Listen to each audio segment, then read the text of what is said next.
Good afternoon to everyone. First and foremost, we want to thank you for participating. Those on the East Coast, it's a good afternoon, a good morning to you on the West Coast in the Central Time Zone. Those following from Israel, from Europe, and other parts abroad, we want to wish you a good evening.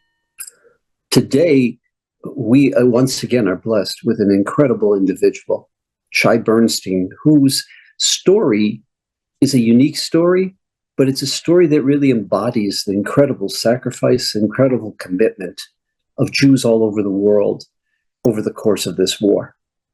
And Shai, many of you may know, because he's really one of the most articulate members of the IDF. He has been on many national newscasts, interviewed, and with an incredible sense of dignity, erudition, and articulation, really tells the story of Israel, of the IDF, a story that we all know, but maybe the world doesn't. And what we'd like to ask Shai to do is to share with us, his experiences over the course of the last, 530 days, going back and forth to Gaza 3 different times, the impact on his wife, his kids, the impact, that he sees for his soldiers, that he has gone and directed and led. And Shai, if it's possible, we're going to hand the mic over to you. Sure. Thank you so much for having me. It's an honor to be here. So I was born on the Upper East Side and moved with my family to Jerusalem when I was about a year and a half old. I grew up in Baka, which I'm sure many of our listeners have heard of the place. So very Anglo, area, and grew up very American, but then again, very Israeli. My dad has a very, funny line where people ask him, so are your kids more Israeli or more American? And he says, they're kind of like Israelis who use napkins and say please and thank you. Really just growing up in Israel, but playing Little League Baseball, loving Ehud Banai and Bob Dylan, interesting combination of, Israel American. I served as an officer, a captain in an elite unit called Givati, which I'm sure many of you have heard of as well. My active duty was between 2003 and 2007. And of course, I've been doing, more than 30 days of reserve duty every year since then. And most of, my service was in the Gaza Strip, but also in the West Bank and Lebanon during the Second War and so on. I think that what we've seen since October 7th was, something really on a whole other level. And my active duty was not boring by any means. But this was really something else.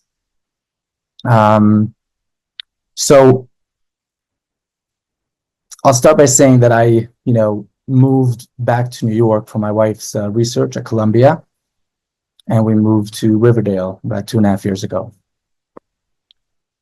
So October 7th caught me in New York when I walked into shul. It was about 9 a.m. And I heard just bits of information. It wasn't clear what was happening. But I heard that they breached the border with Gaza, that 40 people were killed near Ofakim, and that there were hostages. Now, again, I know the area quite well. And I said, Ofakim, are you sure? It's really far away from the border. But they said, I don't know, that's what I'm hearing. I ran home. I understood I have to run home and turn on my phone.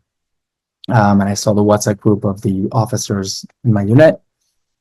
And I booked a ticket to go back home. It was canceled 3 times that day, and I kept rebooking it.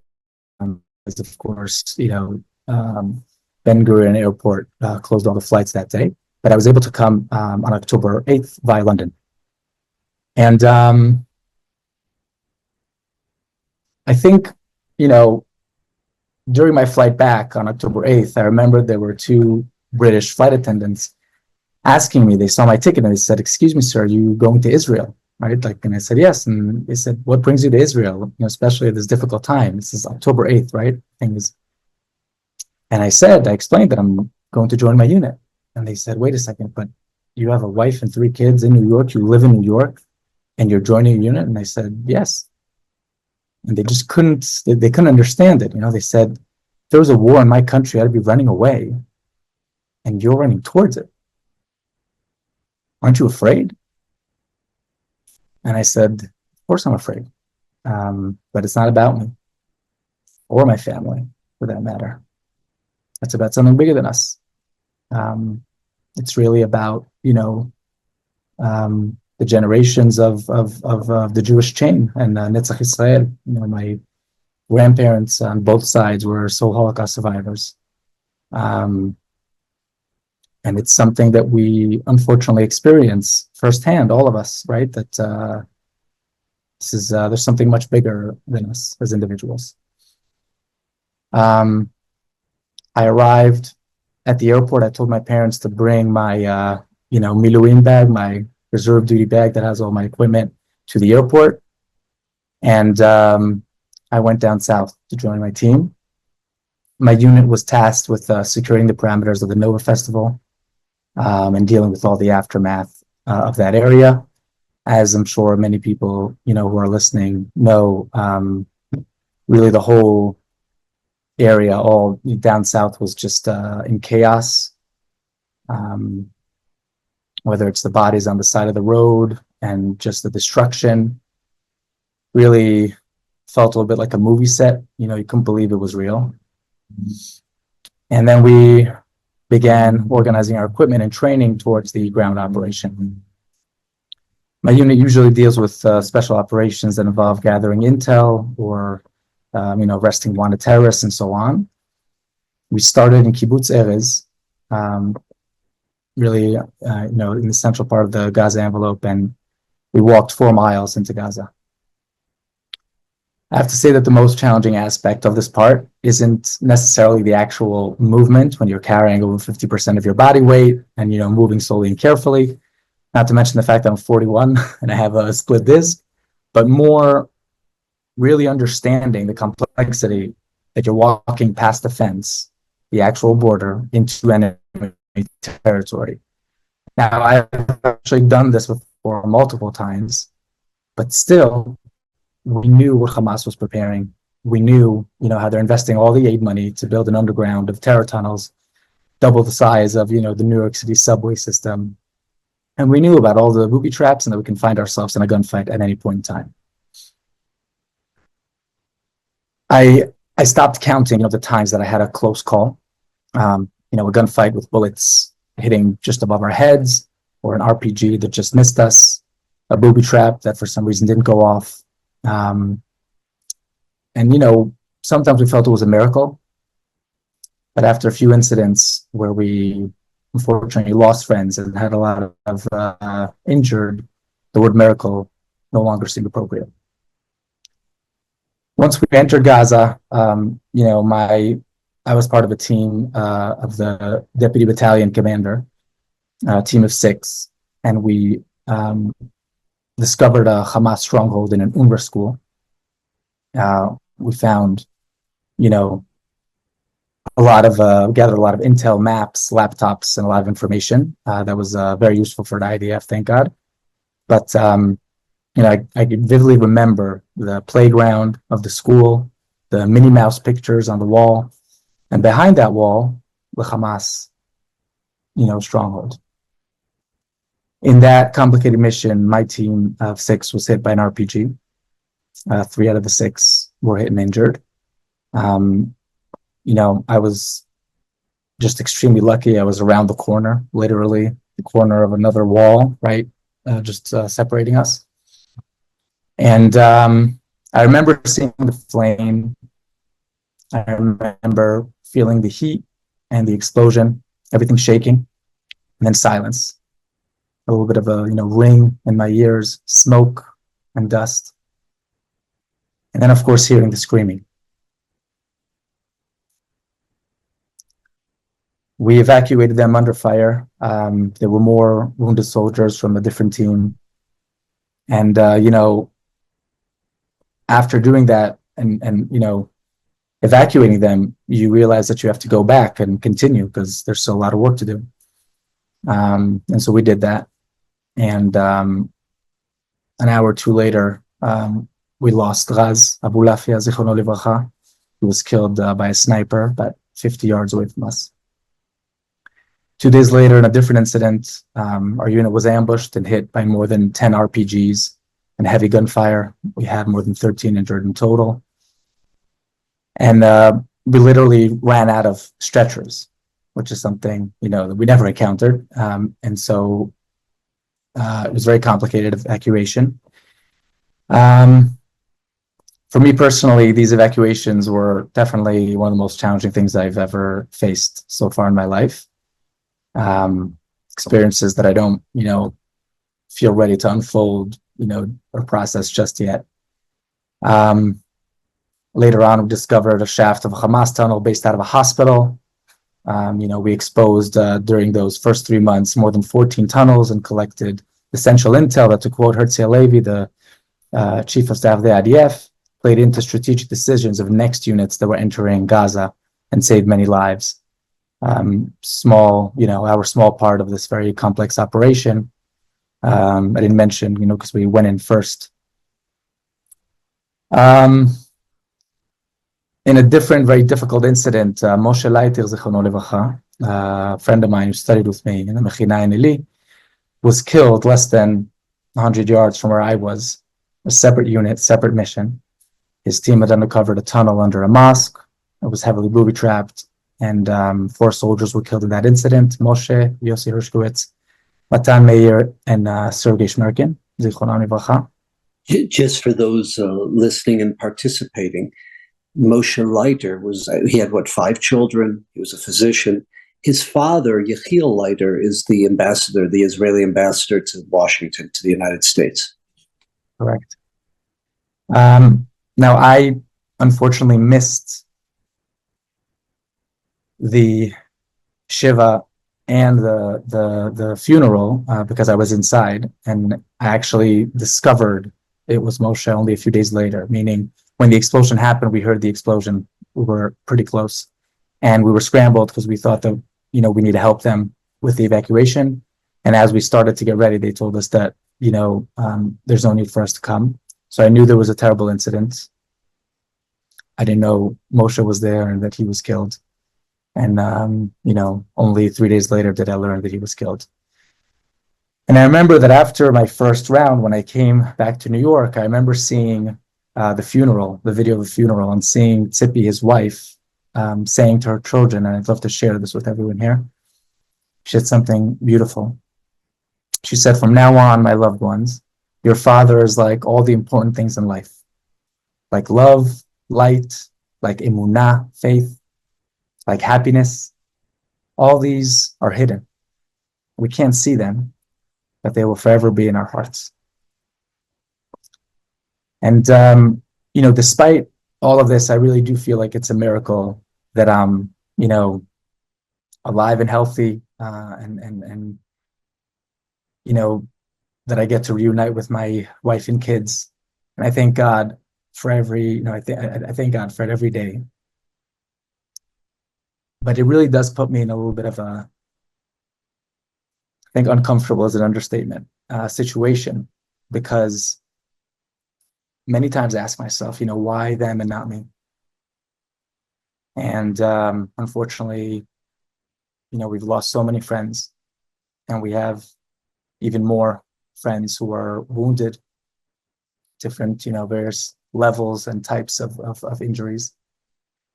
And, it's I'm grateful on one hand, but at the same time, it's a terrible feeling. There's a lot of guilt that you walk around with. And anyway, I feel like what I do know is that, this is another one of my duties now and obligations that I have to share some of these firsthand stories with people who weren't there. Maybe to kind of, sum it up, I think one of the most incredible things that really doesn't get enough, spotlight, are the spouses of the people who, jumped and went to serve. Specifically, my wife, Nama, who I cannot begin to explain how incredible she is. for many reasons, but specifically holding the fort with 3 little kids while she's living in New York, and our lives are here, the kids are here. It's very, very, very complicated on many levels. Mind you, I wasn't with my phone, Can you imagine hearing about soldiers that are getting killed and her texting me, on WhatsApp and only seeing one check and waiting a day and another day and another day. And, for 14 days, this is the beginning of the war. 14 days you're without a phone. You're inside, no phones. And I want to just maybe end this part with kind of, a few thoughts that I carry with me since October 7th. One is my grandfather, Alav Shalom, would always say, it could always be worse, right? And again, like I mentioned, he has an incredible story of his own, how they survived the Holocaust. But I remember him always telling me when I was younger, Shai, remember, it could always be worse. So I think that's something that we all need to remind ourselves as dire as the situation is and complicated, as things are at the moment for all of us. The second is the concept of true evil and hate. I think I underestimated, I think a lot of us, but I'll speak for myself, underestimated the true, hate and evil that exists, unfortunately, around us all over, not just in Israel, but also, in the diaspora. I think when we look at the university campuses, right? I mean, so many examples that, it just really caught me off guard and in shock how powerful it is. And I think that, it's very important for us to realize that and just internalize that. The fact that on October 8th already, there were demonstrations all over the world. On October 8th, right? Israel didn't even do anything yet, so to speak. It's like very... The third is resilience. I think we're just a lot stronger and way more resilient than we ever imagined. I think for 2 days, on October 7th, October 8th, the state of Israel basically didn't exist on many levels. But what happened is that the people of Israel stepped up and took charge, in an incredible way. Countless heroic and incredible stories. You just can't stop hearing about all these stories. And I can sit here for a whole day sharing personal stories that I know of. And maybe lastly, the Jewish connection. I think it's amazing, how powerful the connection between Jews and Israel across the spectrum, by the way, right? Left, right, doesn't matter. And of course, with the diaspora, also different, parties and just, across the spectrum. I think the connection is much deeper than we thought. And there's so many incredible stories of different communities that buckled down and helped in so many ways. And this is a good opportunity to thank you personally, and of course, the whole organization. So many people have been, donating money, raising awareness, everyone helping in any way that they can. I think it's important for us to remember these things, as we continue to fight our war of independence. Yeah, I'll end there. Shai, the soldiers that fought underneath you, under your guidance and direction, were they reservists, most of them? Yeah, so my unit is like the alumni of Sayed Givati, right? So it's a whole unit of reservists.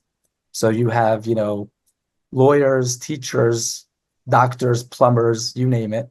And people leave their families, leave their jobs. Many of them, by the way, they're business owners. So you can just imagine how, detrimental that is for their business. And they leave everything. And we're on the older side in terms of the people we're serving. But of course, on October 7th, we needed everyone. Till this day, actually, unfortunately. We really need everyone. Everybody thought that at the age of 37, you'd be exempt already from your reserve duty and so on. It was clear to me that I was going to continue more. I'm also an officer and so on. But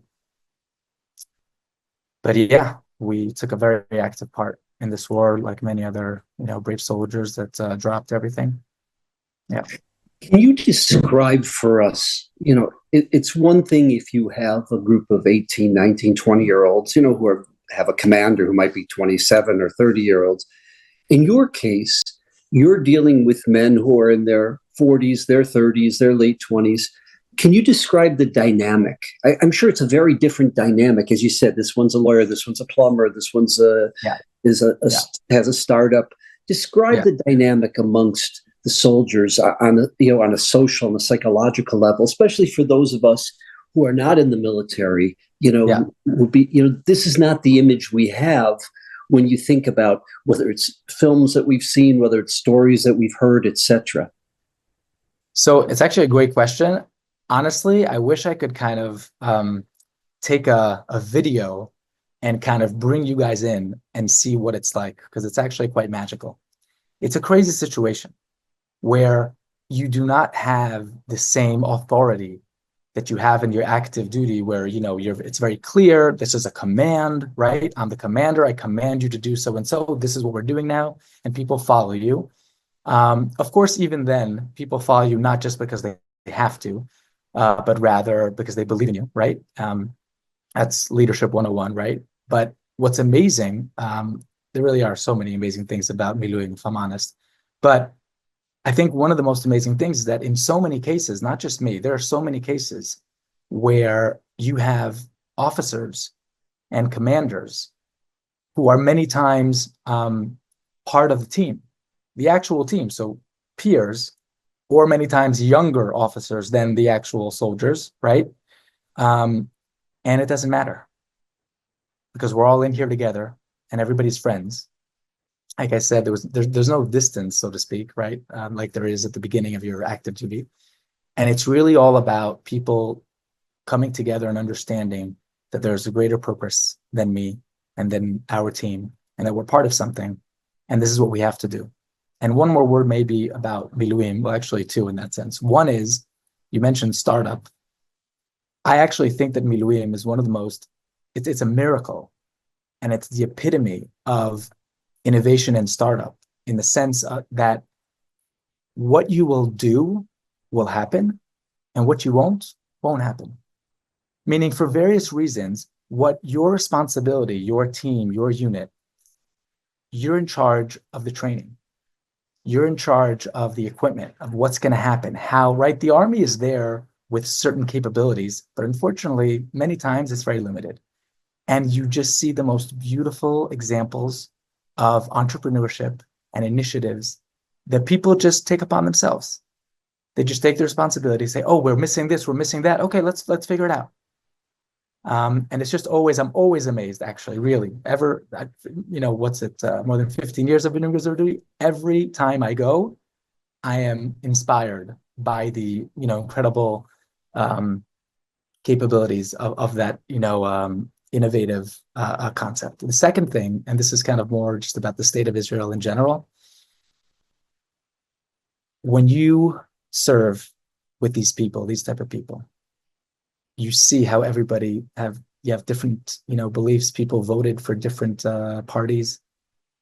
It doesn't matter.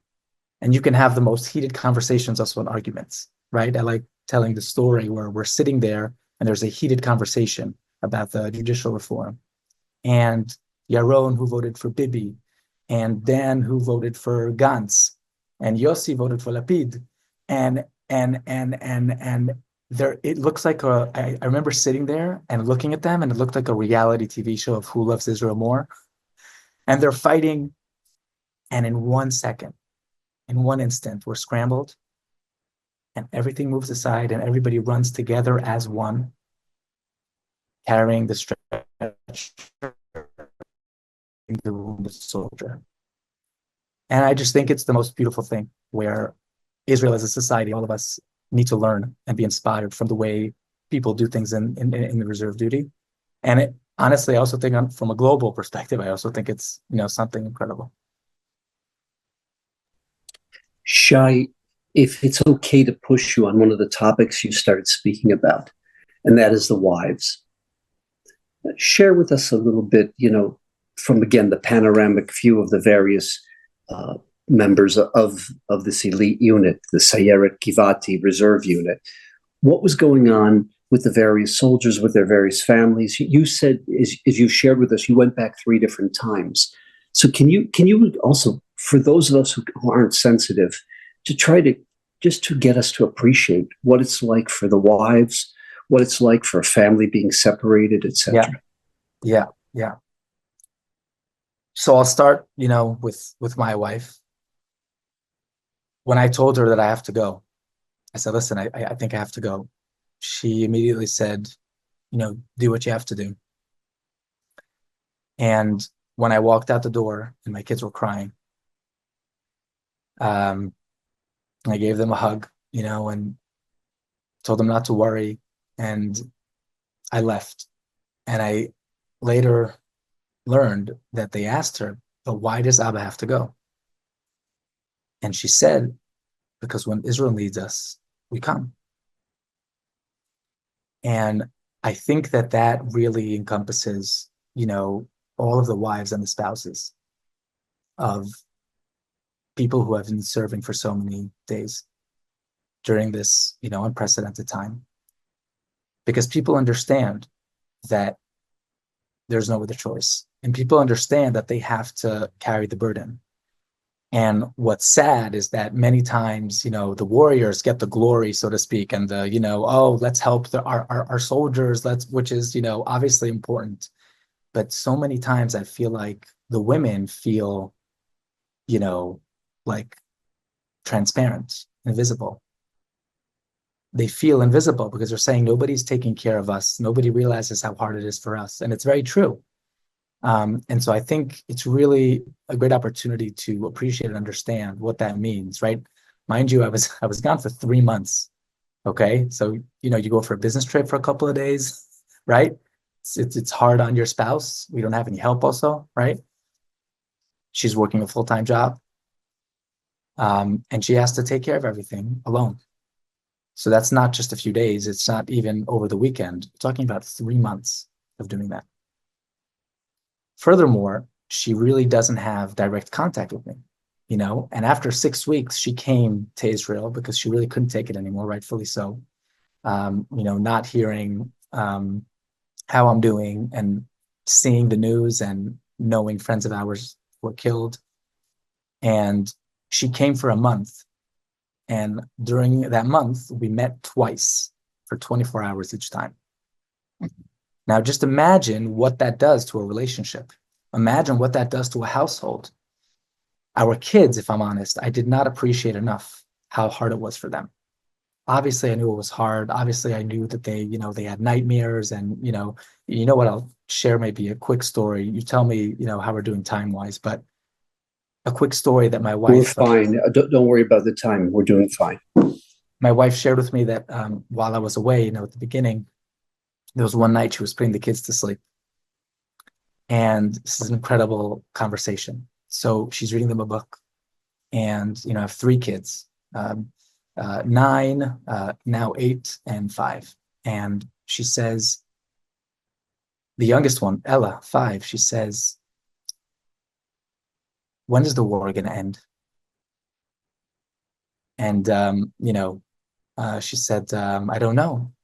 And Boaz, who's 8, says, I heard there was a war in France that lasted 100 years. And Nama says, this war is not going to last 100 years. How do you know? Because I know. And what if Israel doesn't win? Israel's going to win. How do you know? Because we don't have a choice. And Ella says, maybe we'll be like Hanukkah. And the amount of days, right, that the war was, we'll then have a holiday. And they had this, genuine, real conversation. And then they asked, is Abba going to die? And Nama told me she choked. And she immediately realized that she has to be strong, because that goes through her mind all the time these days. But she has to be strong here. And she says, Abba isn't going to die. He's going to be okay. And my other son, who's clever, he says, but there are fathers who died. And, how do you deal with these questions? How do you deal with this reality? And we're not even talking about, the little things, the day-to-day, the laundry, the homework, the kids acting out, right? And Nam always shares, she talks about how she didn't know how much to share with me. She didn't want to burden me. She was worried about me. But she was telling me how this kid is having issues in school. This kid is acting out. This kid doesn't want to talk about anything. He just wants to play ball with you, right? And she has to carry that. And I'm giving Nama as an example, but this is true for, over 200,000 spouses for that matter, right?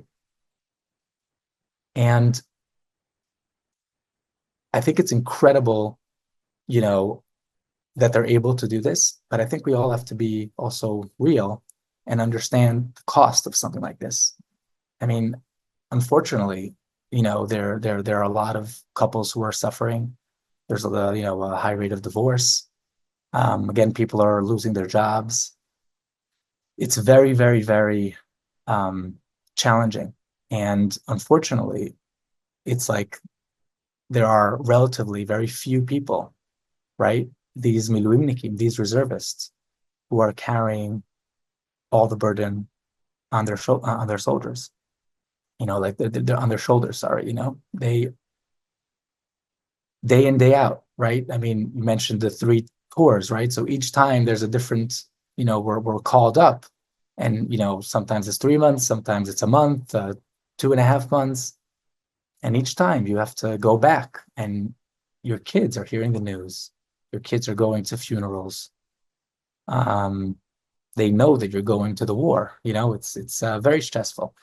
And maybe I'll end with just one of our kids, who actually is our best sleeper, wakes up one night when I'm in Gaza. He wakes up crying, and he tells Nama, my wife, he's crying. She said, "What happened?" I said, "I had a bad dream." "What happened?" I dreamt that the war came to SAR, right, to the school.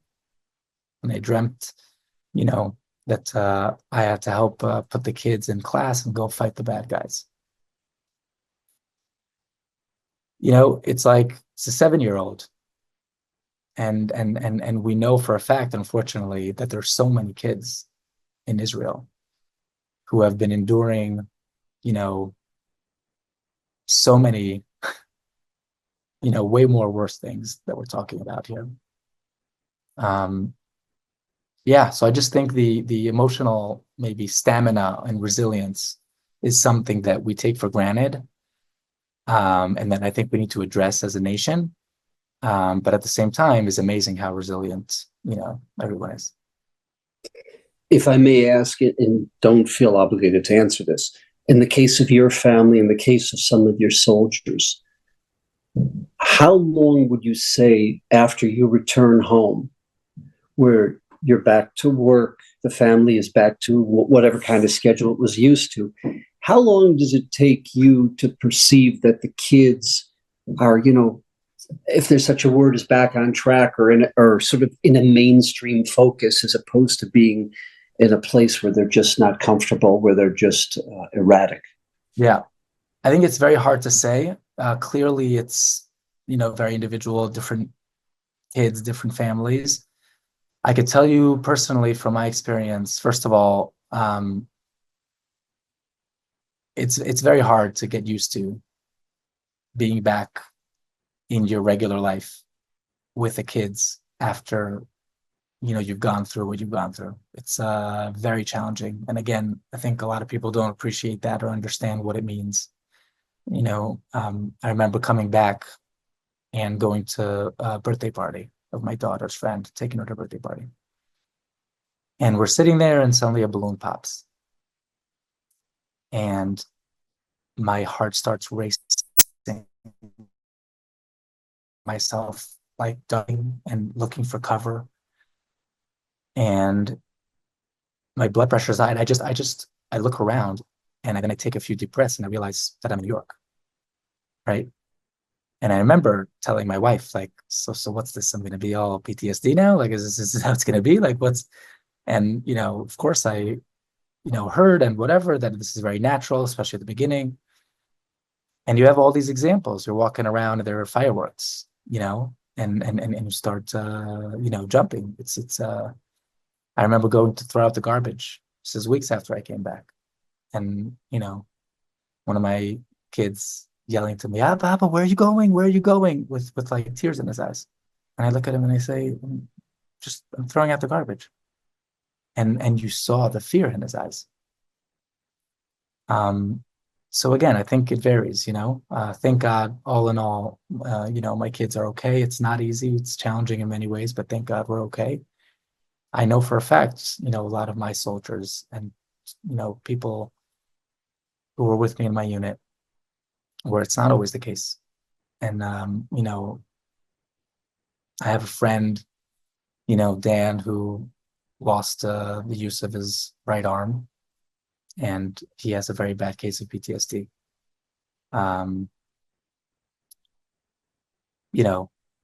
He has 3 little kids. One of his kids is 2 years old. He can't put on a sock. Just imagine that. Another friend, he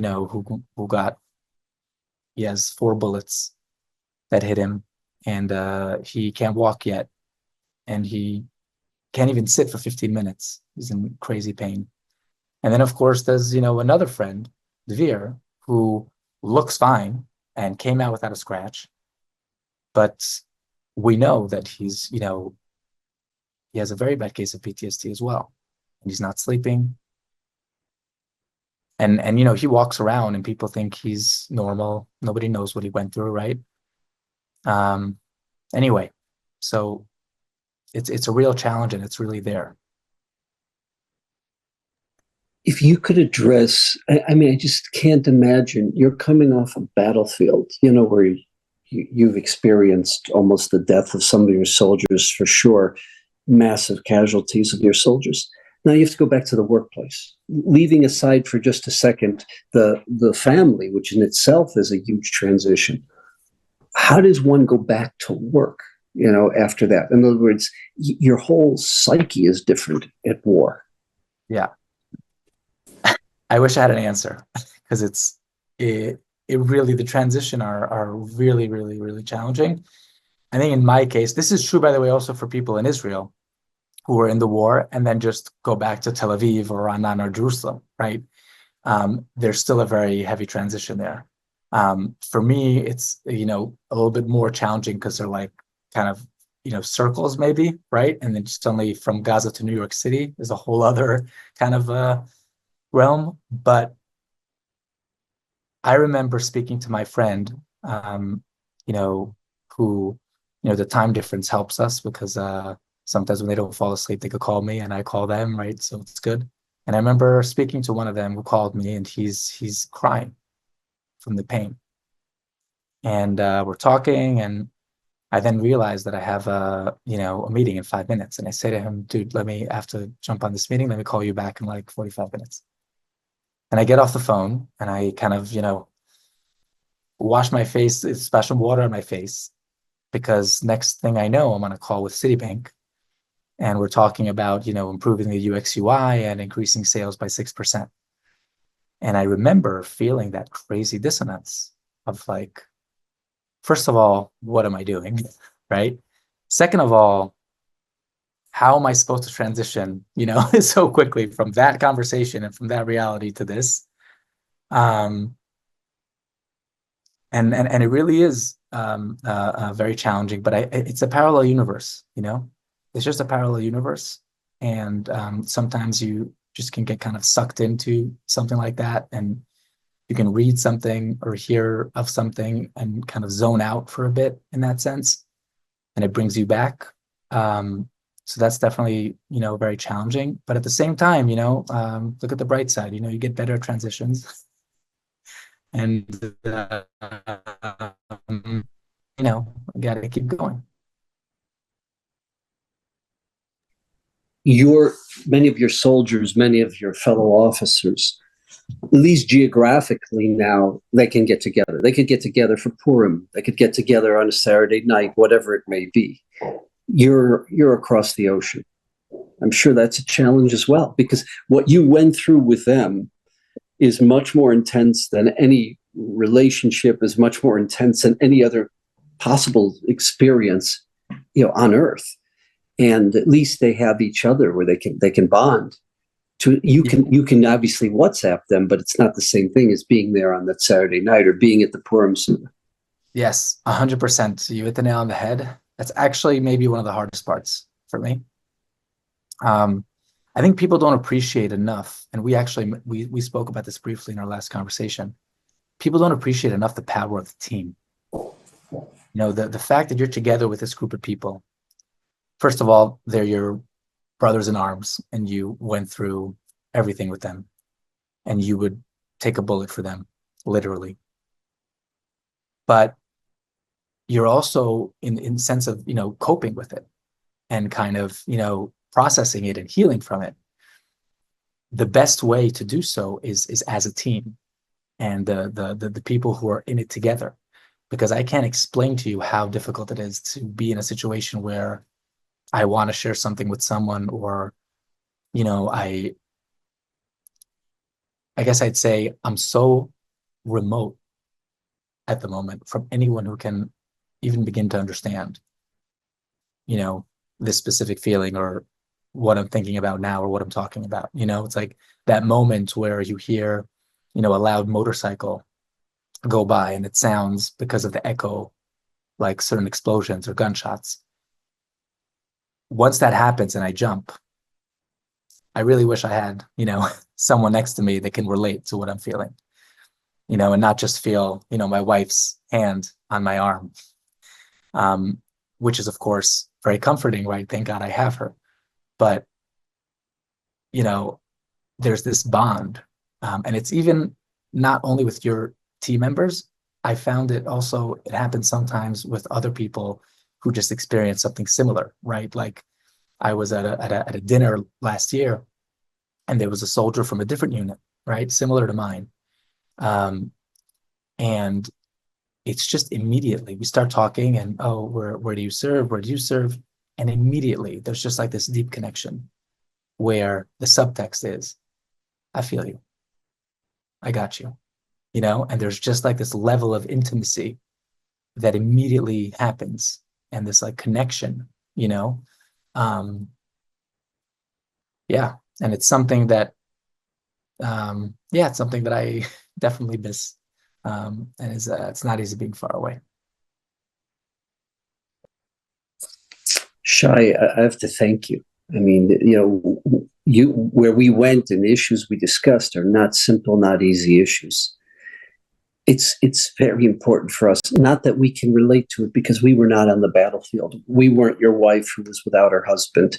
We weren't your kids who was without their father. But to the best of our ability, we have to hear this. We have to be sensitive to this and appreciate, the levels, the multiple levels of sacrifice that you and so many thousands of others, so many thousands of families made for all of us. And I can't thank you enough for sharing that with us. No, it's really, thank you for having me. And I only regret not being in Israel on October 7th and not being closer and not being able to come and help sooner, because the more you hear about all the aftermath and the stories of what happened on October 7th and October 8th, you realize, it's again like a terrible feeling that I wish I could have helped, because everyone can help no matter who you are and what you do. And yeah, so I mean, I just think, again, this is part of my obligation. I'm helping now the foundation of my unit, Purple Fox, right, helping the wounded soldiers in my unit. Yeah, I think this is very important, where you have so many people in the diaspora who, again, many of which, and specifically the people who are probably listening to this, are extremely engaged, right? But still, I think it's important to share the first-hand, personal stories, because it's something that we have to really, really have in our minds and, see how we can help and what we could do. And again, everyone can do something. It's not only about giving money, which is, of course, critical and so important. It's about raising the awareness. It's about, sharing with different friends, missions to Israel, whatever it is. Everyone can really do something. And yeah, I mean, it's my honor to be here, and thanks for having me.